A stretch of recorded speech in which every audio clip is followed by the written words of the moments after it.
So welcome everyone to today's webinar on AI. Today we're going to talk about combating versus integrating student use of AI in the classroom. I am Dave Anderson. I am the PI for the Technician Workforce Immersive Teaching and Learning Resource, which is an NSF-funded project out of St. Cloud Technical and Community College, Dakota County Technical College, and Northland Community Technical College. We are in our third year and we are launching this series to help people understand more about AI and how to use it in technician education specifically, but two-year colleges generally. Today we have with us Plowman Miltonoff, who is also on our grant. Plowman joins us from somewhere across the pond, and he's going to take over and talk about how do we balance either combating or integrating student use of AI. So take it away, Plowman.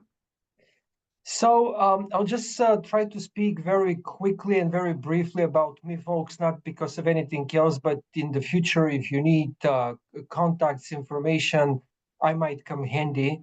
2022, I was done with St. Cloud State after 23 years. I was there as a faculty librarian. Did a lot of research by that time on immersive teaching and learning on virtual and augmented reality, and this is how I met David. So that's one point of interest that we all here, I hope, are still interested. But then for the last 2 years, I'm completely into artificial intelligence. Currently, I work at the Science Institute, newly created Science Institute, which is coming with a PhD program in artificial intelligence in a fairly small university for American standards, but kind of middle-sized university for my country. As David mentioned, I'm back in Europe. It's 11:05 at night right now here. And I do a lot of research. I do a lot of presentations. I do a lot of training for K-12 and university instructors and students on AI literacy. I'm particularly very interested in AI literacy because it's mentioned in all conceivable documents. I still cover the whole United States, but I'm very much now covering also the European Union and here and there also other countries. I'm interested in anything conceivable that goes into artificial intelligence, legal, ethical issues, environmental issues, which are not very much on the radar of a lot of faculty, unfortunately. Most of the faculty are interested in the technicalities and the AI tools, which we will be doing today. So, David, if you want to go to the next slide, you have my contact information here, as you can see on the first slide. I'm very active on LinkedIn, and this is why I'm giving that link to LinkedIn, because emails start being very ephemeral with the financial state of education in the last decade. We're changing emails rather often with the educational institutions, and that's why I see LinkedIn the most persistent contact. All right. So yeah, I worked in Duluth for 2 years as a scholarly communication and research librarian, and that's why I was saying, if you decide to do publications, if you decide to do presentations, please feel free to contact me. Next slide, David. So Did you want me when to I launch the worked, poll? Do you want the poll uh, first, or you want that in a bit? yeah, let's do the poll actually. Let's see. I Okay. mean, the poll kind of will be. Let's do it, but if we're very few of us, I don't see what kind of results it can yield. But let's just go through it, not because of anything else, but because of the questions. The questions might determine the conversation. So everyone should have access to the poll now. I see it.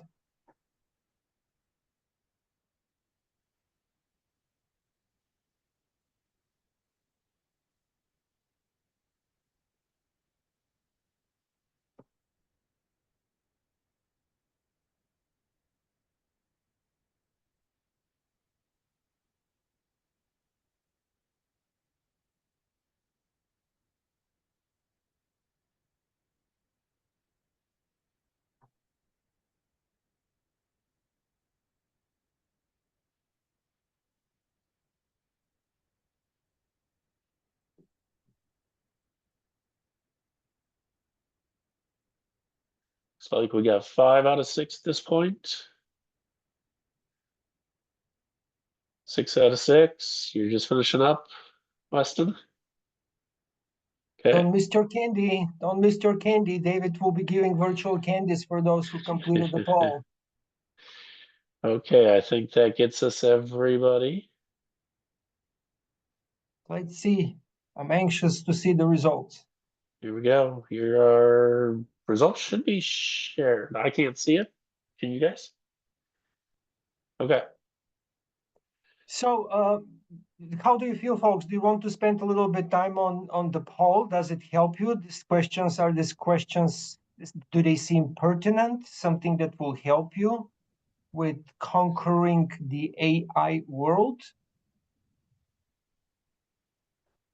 Does it scroll as I scroll through it? Yeah, it seems that 60% is not bad for yes, absolutely. With reservation, we have pretty much consistency in the first one. Um, yeah, guidelines and policies, that's also not surprising. Training is also, I mean, it's discussed nationwide. Both the federal governments and the state governments are very much aware of this. Did you folks hear that Google is offering free AI literacy training for 10 states, but unfortunately then they're down southeast. They're not stretching to the Midwest. So everybody's kind of working into that direction. We feel prepared to teach. Mentor studies, 60%. Yeah, well, that's good. That's very good. Then I'm gonna close the poll unless anyone wants to comment on the poll, which would be very much welcome. I could If maybe say I'm especially interested in number 2, because it's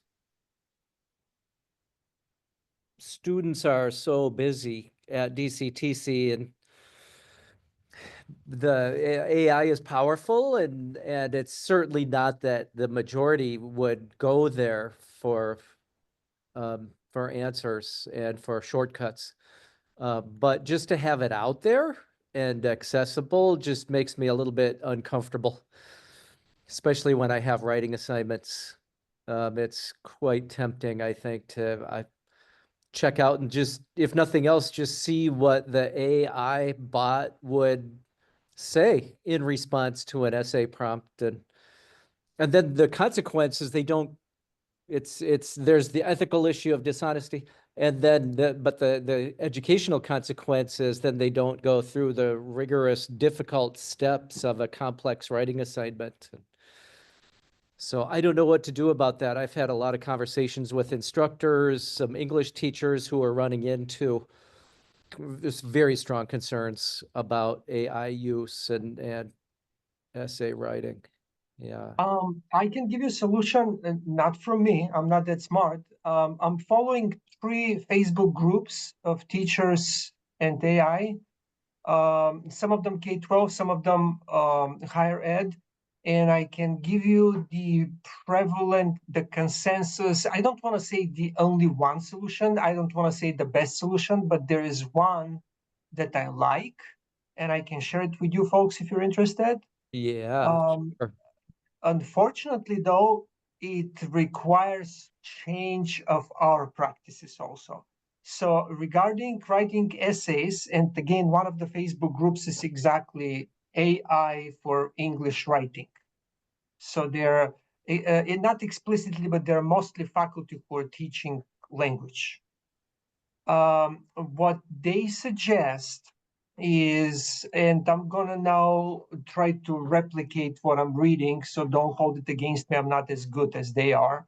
But the way I understood it is, let's say Shakespeare Hamlet, right? You have to write an essay on Shakespeare Hamlet, but it can be also on mechanical engineering. It can be Sure. pretty much a lot of other topics. Yeah. So what was happening in the past until 2023, until Gen AI came up, Mm-hmm. was there is your assignment, talk about the ghost of his father in Hamlet, what it represents. I'm making things up, don't hold it against me, I'm not Hamlet specialist. And they are going home, they're writing 10 pages Times New Roman, 12 double-spaced, they're returning, and either in paper or in more and more often in electronic format in D2L. And in D2L, you go through the rubric, you check, you return, right, great, everything is done. Now, what they do with Gen AI, they literally copy and paste the assignment from you into Gen AI platform, whether it's Copilot or ChatGPT or Gemini. And then the platform spills out all of the requirements, and the student submits the paper, and then the fight starts. Faculty are upset. They're putting that product into Gen AI to catch the students, and Yeah. it's just a bit insanity. Mouse cat circle that nobody wins. Yeah. And this is what I'm reading now. The faculty says this is what I do. I'm completely changing my assignment. I'm doing the following thing. I am asking them in class, I'm giving them the assignment in class, I'm asking them to open their laptops and to open the Gen AI that they're using. Oh. And then they do practically everything which they surreptitiously did at home. They're doing it in class. And because it takes only 5 minutes, right, it takes seconds for Gen AI to spit out the 10 pages. In 10 minutes, I'm telling them, okay, now when you have the result from the chat from Gen AI, read it in the next 10-15 minutes and find out what ChatGPT got wrong, which requires for them to have read the material. So right away, the students can see that they cannot now get away from not reading it. So hurdle number one is conquered. Then once they find what is not right, practically the instructor starts teaching them prompting. The instructor says, now ask the platform to correct the errors. And that can be done asking specifically, right? That's the prompting, but the prompting now becomes part of teaching how to use the language too. And the idea is for the students literally to start conversing individually with the platform, which is the so promised personalized learning. I mean, we're talking for personalized learning for more than a decade, but in a class of 24, as it's David, even less in a class of 240, personalized learning could not be achieved. And now with this platform, there is a promise at least. Yeah. Okay. Yeah, that's helpful. Yeah. Perfect. Yeah. Well, that's why we're here. Well, we're here to exchange experience. And if you folks are curious, which are these Facebook groups, somewhere in the presentation, I have a link. I'll share it. I'll share them with you. So this slide then is not necessary. I'm putting it because when I do my trainings, especially in the summer, now in the fall, it's getting less and less. In the fall, it's less. In spring, would be even few people. They have anxiety. They're still circling anxieties here. In this part of the world, conspiracy theories rule. So people are afraid that artificial intelligence, teachers are afraid that artificial intelligence will take their jobs. Which it won't. It will take the jobs of those. Their jobs won't be taken by AI. It will be taken by teachers who use AI. That's pretty much the shortest sentence. And you can see that Davos, the super rich Davos, I circle it in red. We're the second from the bottom, but we're not doomed to get extinguished yet. Our jobs will be preserved. Next slide, David. Okay, so this now, David and I, David was trying to help me calibrate my presentation by saying, don't be too hypothetical, be as pragmatic as possible. But I was telling him that we have to be also a little bit hypothetical. We have to know the big picture, not only to look from 10 feet, but also from 10,000 feet. And this from 10,000 feet. This is Marco Iacono. I like him very much. He has a great still, has a great sense for humor, but he also says very, very right things, I believe. So he says it's a threshold. He says with this here that he's written, the way I understand it is that we have to change. We, the faculty, have to change.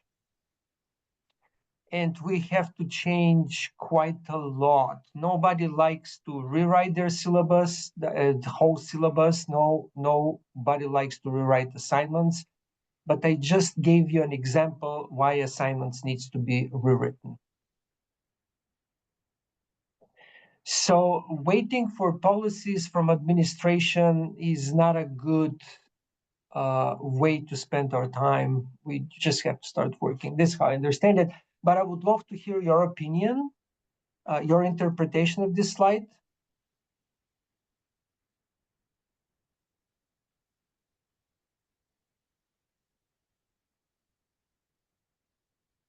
And if there is nothing right now, that's totally fine, but let it sink, folks. Tonight, tomorrow, and then you can come back at me and we can keep discussing. Dave, let's go to the next slide. Oh, same Carlo.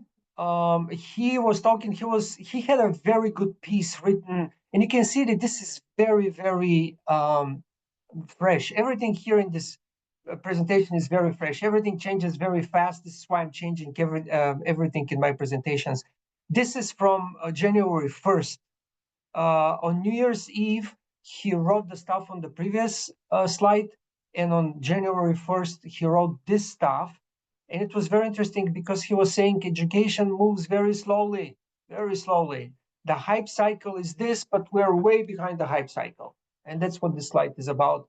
And I don't want to kind of stress you out and stuff like this. Just a reminder, you know very well that education is well behind the corporate world. So just a reminder. Next slide, Dave. So to the point now, the title was combating versus integrating, because the dispute is still raging. You remember the same thing happened with Wikipedia 15 years ago. The same thing happened with the calculator 50 years ago. Every new technology has its resistance, and maybe it's not bad because it gives us time to think things over. So blocking AI because of plagiarism or erosion of critical thinking, that's solid. I wouldn't argue that. But should we combat it at all completely? We can't, because it doesn't matter how much we forbid it, students are using it. We cannot stop them. We cannot stop the world using it, so we have to think how to integrate it. And that's why the question shouldn't be combating or integrating. The question should be, how do we do the integrating? Next slide, please.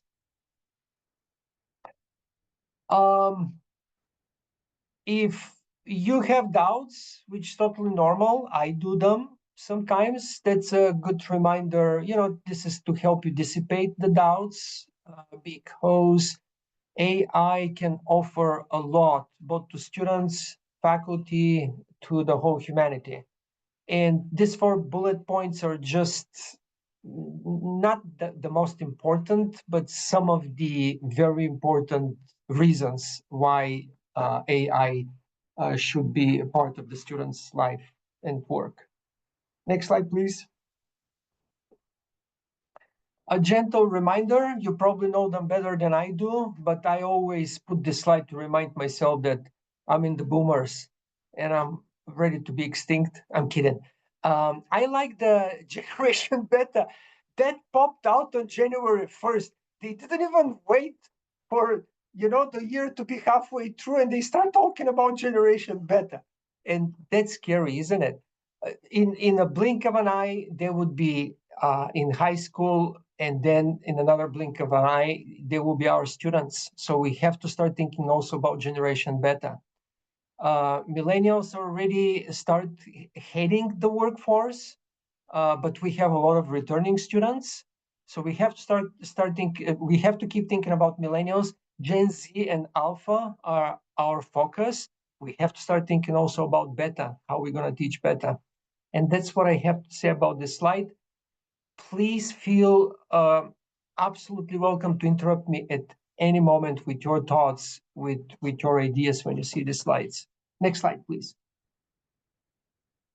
Oh, I'm sorry. If you go back to the previous slide and if you get out of the slideshow, I just want to show everybody that down in the notes, I'm giving you also a lot of information down in the notes. So when you get home, don't toss the PowerPoint presentation straight into the basket, into the garbage can, but look also in the notes. You might get something useful from there. Next slide, David. All right, some stats. Again, I'm keeping with the hypothetical information, but insist on this to be known. This is a very, very recent survey. With every survey, the digits change drastically. So practically searching for information, 69 from the respondents. Me as a former librarian and information specialist, this is very interesting for me because disinformation, misinformation right now makes headlines not only in politics, but also in academic research. Believe it or not, folks, but we're getting a lot of fake news also disguised as solid academic research. And we are reaching a threshold when we must teach our students how to discriminate good information from bad information, not only in the daily news, but also in academia. Next slide. All right, and that we can do, teaching them, we can do by practically thinking how we can impregnate our syllabi. We constantly repeat critical thinking, but now it comes also to critical evaluation, and that's practically what is part of AI literacy. Transparency, that's a lot of lip service going on, at least since I'm in education, whatever, 25 years. But I don't think we keep a lot of transparency. We're afraid to give too much freedom to the students. And now with AI, we have to do even greater efforts to build trust so they can have the courage to share with us when they're using AI. So respectively, we can guide them. That's again AI literacy. We can guide them how meaningfully to use AI and not just to cheat. We have to repeat to them that AI is not a 3D printer that produces papers. It's not a replacement for an effort, as it is spelled here very well, but it's just a buddy. It's a buddy, it's a peer that can do a lot of good, but also a lot of harm. Next slide. And but continuing from the previous slide, it can be considered a tutor, but in order for the students to use it meaningfully as a tutor, they would need guidance. It won't happen on their volition, on their thinking that they know everything, which they do think, right? And Weston, this is also AI in drafting. This is also practically AI in drafting is part of this conversation, this scenario that I was describing to you. Practically, you can start before you give them the assignment. You can start even before that by telling them, listen, do you want to brainstorm what your title, what a good title is? Do you want to brainstorm what a good topic is? And this is how they can learn also how to meaningfully use ChatGPT likes for their work. And this is where personalized learning also come in action, because up to this point, we were saying, who wants to volunteer and tell what title they have, right? We don't have the time to go through all 24 people. We can choose 1, 2, 3, and then the time is up and we have to move on. Whereas now they can use ChatGPT likes like the substitute of the facilitator, of the instructor. Peer review, that's after they're done with the assignment. I personally don't see anything bad of asking ChatGPT to correct my grammar, to correct my punctuation. It's up to you to decide, folks, but they definitely can ask ChatGPT like critique my work, and there should be nothing shameful in this. This is actually very good. This is part of the personalized learning. Role playing in simulations. This depends on the field. For some social science can be great. I don't know how well it can be for physics, although with oh gosh, I cannot remember it right now. It starts with A. Come on, who's gonna help me?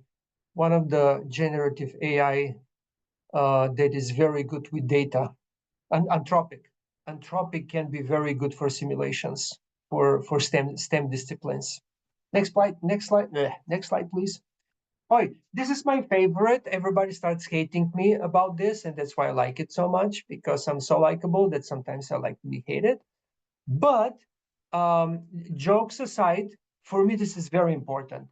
The way I see it, I published in the summer on this. And since then, I am obsessed with this. So UNESCO is on the top of the food chain. The federal governments, the European Union and the federal government of the United States, they're closely following what UNESCO is bringing out. And then it trickles down. In the United States, states are taken over from the federal government policies, and then entities like the universities are taking it from the states. In Europe, it's the European Commission that issues the documents and so forth. Now, I don't know if you're interested in this. Again, I really think that we have to know a little bit about this, because especially in the United States, where the educational system is decentralized, the possibilities for grassroots movement is much stronger than in the European Union. In the European Union, as everything is centralized, people are just like, whatever the boss says, we'll do it. But you guys, from what I'm seeing in the United States, these 3 groups, Facebook groups, a bunch of other groups in LinkedIn, people don't wait for policies to be down. They just take everything in their hands, which is great. So that's about it. Community of practice, down on the bottom. Community of practice is the best thing. I don't want to linger more about this because the time goes fast. Next slide, please. But you guys ask me questions if you're interested more. So you can see this from December 19. This guy, Pat Young Pradit, he's an influencer. I'm following him very closely. I circled with you for you what is important for higher ed. You can see AI literacy pops up everywhere. If you guys are interested at your educational institutions for AI literacy training, I would love to do that. But again, I'm doing it constantly here, and I love doing it because I keep my knowledge updated this way. Everything changes very fast. Next slide. Strategy for AI in education. So I bolted educators are part of the stakeholders, which is good that the federal government and state governments understand this. Reevaluation of the educational curricula and teaching methodologies. I just said it. I just mentioned it. I know that you don't want to hear this because your plate is full, and now everybody asks you to take several more plates. But that's what needs to happen. The good news is, though, that if you rewrite your syllabus in the right way, it will be uphill, but then you will be saving a lot of time. By you using AI and you're writing your syllabus, the students to use AI in a meaningful way, a personalized learning will happen, which actually will take a lot of burden of mundane tasks that we are condemned to do right now. Next slide. Okay, and now I'm narrowing down already to the hands-on stuff. pedagogy and methodology. I'm giving you some verbiage if you want to borrow it for your future syllabi. Next slide, please. A little bit on the pedagogy and methodology. You might be more versed than I am into that stuff, but I'm just sharing it. If you want to learn more, if you want to discuss this, please let me know. My PhD is in educational leadership and education and psychology. I have two, and that's why I love so much education. Next one. Oh, that's also from LinkedIn. You have the link down on the bottom. I think it's very well outlined. That's why I shared it with you guys. Practically, most people on LinkedIn are very much aware that 2025, we have to change a lot. We have to kind of start the wheel turning. And these steps, I hope they will help you. I won't read them because it will be to a great degree repeating what we already said, but you can see that the assignments needs to be changed. AI is a tutor, is a partner. How AI would be considered by students is our responsibility to determine. Ethics is enormous part of AI literacy. Very few people talk about this right now. Everybody's engulfed with using AI tools, but we have to talk constantly also about AI ethics. Next slide, please. This webinar happened last week. You can see that it happened on January 9th, and I think she did a great job. SUNY is a huge system. They have money. They have good people over there. This is not the first time when they have done stuff like this. I had an interview with Stony Brook in December 2023, so a little bit more than a year ago. And the dean of the library, I was just flabbergasted. In December 2023, their library wrote their strategic plan using AI. So they're pushing very hard over there. They have a deal. The New York system has a deal with IBM for I don't know how 2 billion, I believe it is, to create their own AI. So everybody is moving very fast. This is why I'm mentioning all this stuff. But this particular person, she has very good steps of how to move into that direction, including teaching students AI literacy. If you want to look at this, if you want to discuss it, I would love to discuss with you guys. Next slide. If you need kind of a jump start, how to start redoing the assessments, which also is very important. I mean, assessment is in the talk of higher ed since 2010, 2011. There was a big push from the federal government to start rethinking assessment. So now I think it's no escape, because if we change the syllabus, if we change the assignments, we have to start thinking also how to change this, the assessment. Next slide. Policy and expectations. Practically, you have to have a paragraph, at least a paragraph in your syllabi. If you need one, let me know. I really don't think it would be hard though. I mean, if you're a AI user, if you're using ChatGPT or Perplexity, Copilot even will give you, although Copilot is more K-12 oriented, they say Gemini can give you one.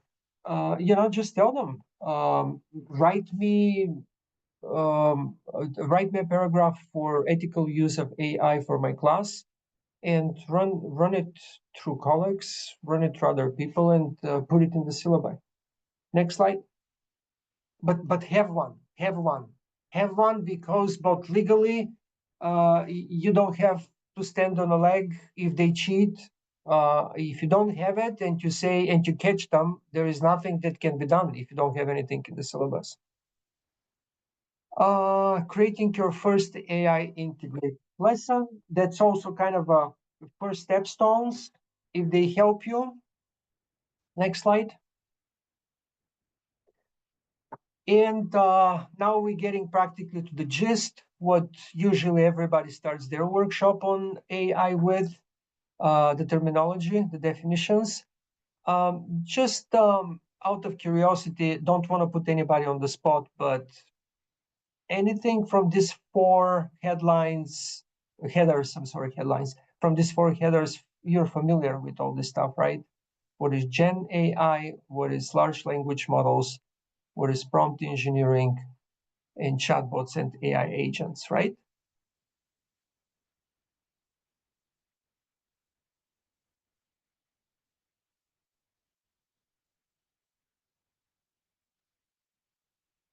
I guess I've heard generative AI quite a bit, but I didn't really know what that was until I just read this definition. So that's nice. So now I know what that is. Well, Weston, if you need help, kind of very gently start diving slowly into that stuff, stay in touch with me. I bet that David can also, David, Matt, any of us can help you kind of Okay. start gaining knowledge, not Yeah. because of anything else, but because the reason I am on TikTok is not because I want to be a Kardashian. It's just because the jargon, the lingo, a little bit of knowledge gives me a huge leeway when talking with students from that generation, with the Z's. And these four things, they're the same thing. If they ask you about this and you cannot react, I think you will be losing a lot of leverage. Hmm. And even if you're not, let's say, even if you don't, even if you're not thinking of making a chatbot in your class, at least knowing what it is will give you a lot of common ground Yeah. to talk to them. Yeah, that's why I'm putting it. David, next slide, please. Hey, And now, Plummet, real quick, I got a comment on the last one, especially when it absolutely. comes to a lot of our gen ed classes. Prompt engineering is a skill that is going to be, an essential piece of our students as they come out the door. Prompt engineering, I think that would be a big thing that we can incorporate into, critical thinking classes or technical writing classes or things like that to help prepare those students, but also to, kind of like you said, find a way to integrate this AI rather than trying to, you know, um, ban it or not have them use it. So just something to kind of think about. Can't agree more. Can't agree more. Prompt engineering was, I don't want to say the topic of the year last year, but definitely was. In this word, what do you call them, where the font gets bigger? That definitely was a very discussed topic. There was El País, the Spanish newspaper, was reprinting a peer-reviewed article. There was a peer-reviewed article sometimes late spring that was saying that would be the revival of humanities, just because the prompt Hmm. engineering is language, and linguists can prompt engineer practically right now, can explain to a machine much better what they're after. So they were saying, because they're burgeoning their new professions now. Everybody's hiring AI specialists and prompt engineers. This is a profession. And they were saying humanities practically can find English majors, which were the pariahs of majors, right? Now can have a job. That's kind of on the very positive side. On the very negative side of prompt engineering, people predict that the ChatGPT 5, the upcoming versions, they're getting better and better. Like right now, they're trying to train them to understand feelings, right? Emotions, facial expressions. So they're saying that the whole prompt engineering would be 2, 3, 4 years stretch, and then they will be so good that we don't have to be that good to prompt engineer to explain. I Hmm. don't know, but what I completely agree with Matt right now is that we have to teach them. It's part of AI literacy to teach them prompt engineering so they can understand better the machines. Hmm. Okay, next slide. And now this is the holy grail. I'm giving you the solution to all of your problems. I'm totally kidding. Totally kidding. Magic School Diffit, Twee, and Brisk is my unscientific poll for more than a year following the groups in Facebook of teachers. You know how every other day somebody who is joining the group is saying, can somebody tell me which is the best tool to use, because there are million, and they are million. You can see on the right hand side the screenshot. Every day, new startups, new startups are trying to become the Bezos and Zuckerbergs of the day, and they're giving you a lot of stuff for free, which is very good. But the teachers are tired of this, and they say Magic School, Curipod, Twee, each of them, all of them are doing pretty much the same, and of course, each of them has a niche that they're very good at. Which drives teachers crazy, especially here in my country where they don't have the money to subscribe for the paid versions. To which I respond to them, community of practice. Get into community of practice, split the tasks. If each of us plays with a tool for a week, in 2 to 3 weeks, we can share which one for our department or for our college might be the best. Next slide. Oi, and now the fun starts. We won't be able to cover everything because I'm almost at the end of my my time, but I'm giving you some 10-15 slides with real questions. So this is the question in Facebook. This is the question in the Facebook group. And those are the bullet points here are teachers who are responding to this teacher how to resolve this problem. Next slide, please.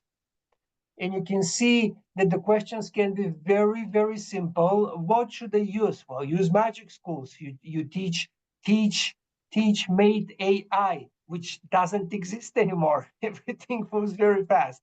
Go to the next slide, Dave.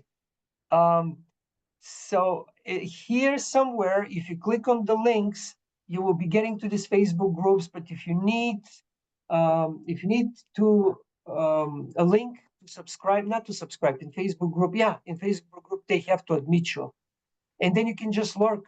I just learn a lot of these guys just by watching what they're discussing, what they're doing. And Dave, because my time is up, let's skip to slide 33. So let's go down. Yeah, see what number The we're on advanced here. ones. Yeah. So we have go a little bit back. To 33, a little bit back. I just want to go, there it is, the advanced ones. So there are advanced ones, you know, which you can learn a lot just from the questions. They can give you ideas. They can, exactly, right now, these groups, they're doing the old-fashioned way. They're brainstorming. They're trying to mine somebody else's humans' minds, humans' brains. But you can do the same thing with ChatGPT. Like, you can ask them the same questions and see what they're gonna respond to you, and then run it through your buddies to make sure that the responses are valid. Next slide. So ethics, academic integrity, all this stuff, it's important for all of us. Next slide.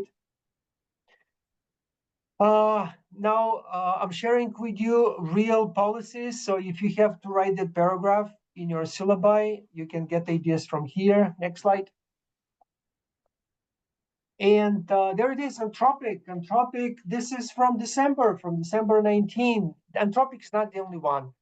YouTube, TikTok, Instagram. It's full now with very good manuals how to create a chatbot, how to create an agent. Why do you want to create a chatbot? Because if you're teaching this class again and again, it doesn't take a lot of change.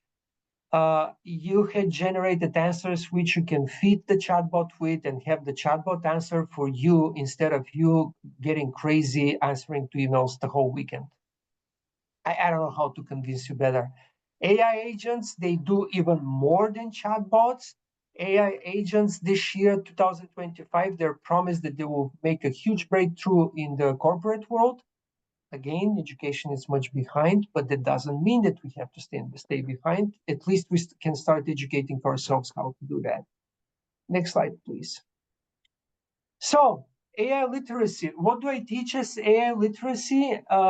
It's defined differently. The European Union, the federal government, they kind of, I told you, they kind of copying what UNESCO is putting down.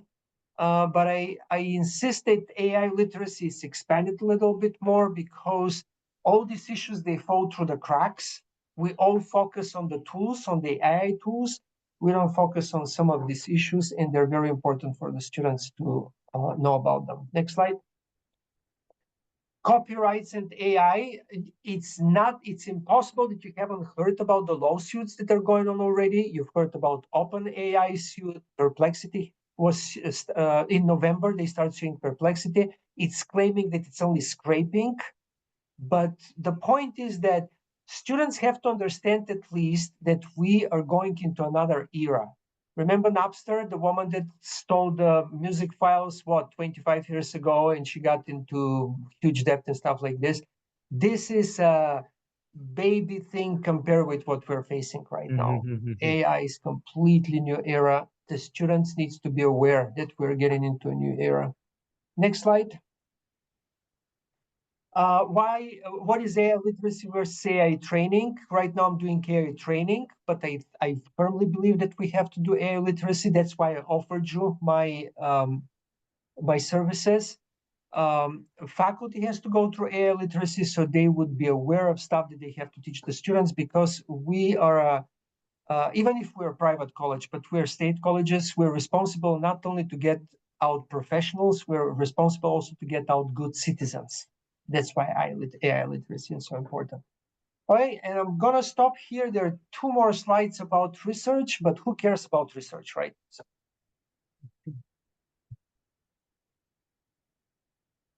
And while we ask any questions we have, there is a link for a survey. And if you can drop the link, there's a QR code if you have a mobile device easily accessible.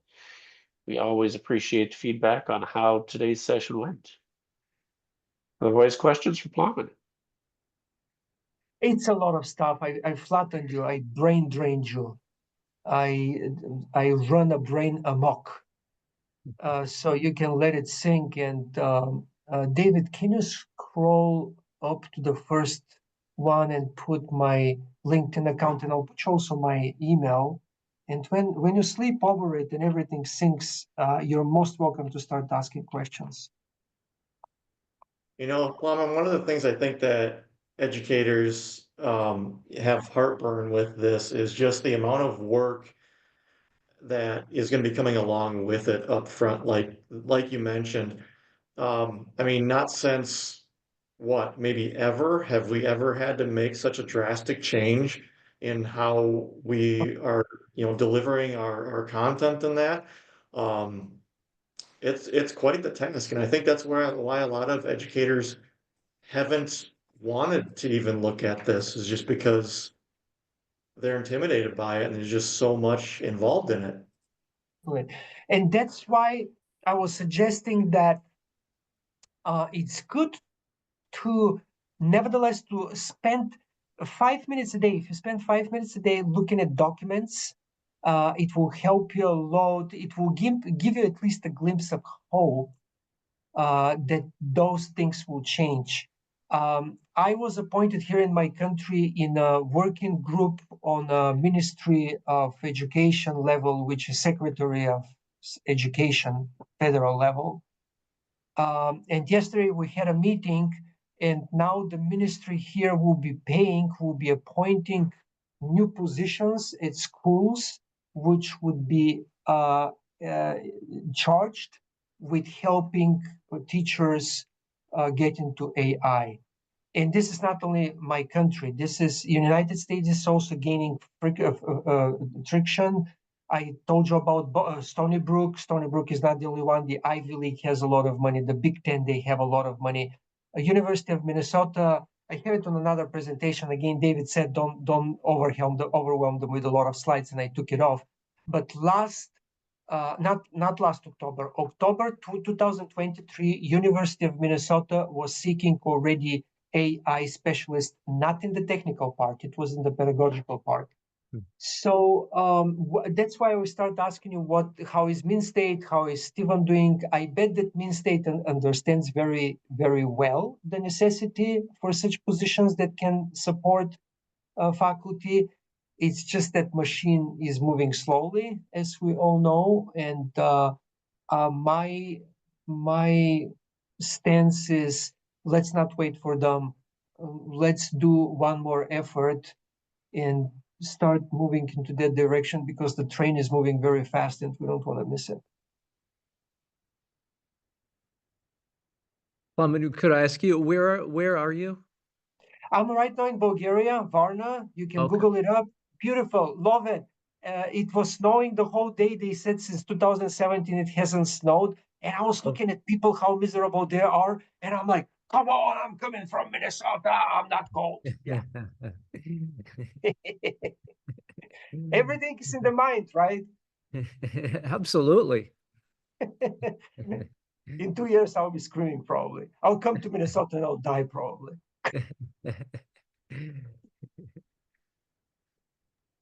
Other questions or comments on today's presentation as we wrap it up? This is great, Well, Plum. Thank you.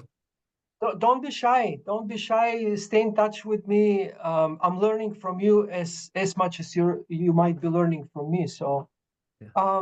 overall, I'm not looking for compliment. I'm just look at the survey. But overall, do you folks feel it useful? It was useful, or too much? Not enough? I think it's a real wake up call. I mean, David and I got quite an exposure to this back in October out at Washington, D.C. for our conference. There's just a tremendous amount of discussion on this topic, and so I appreciate it. I wasn't able to catch the first few slides, but this really kind of underlines what we've been hearing for the last year or so. Well, Rob, the penalty for each slide is a beer. So when we sit and start talking on a beer, you'll catch up with all this stuff.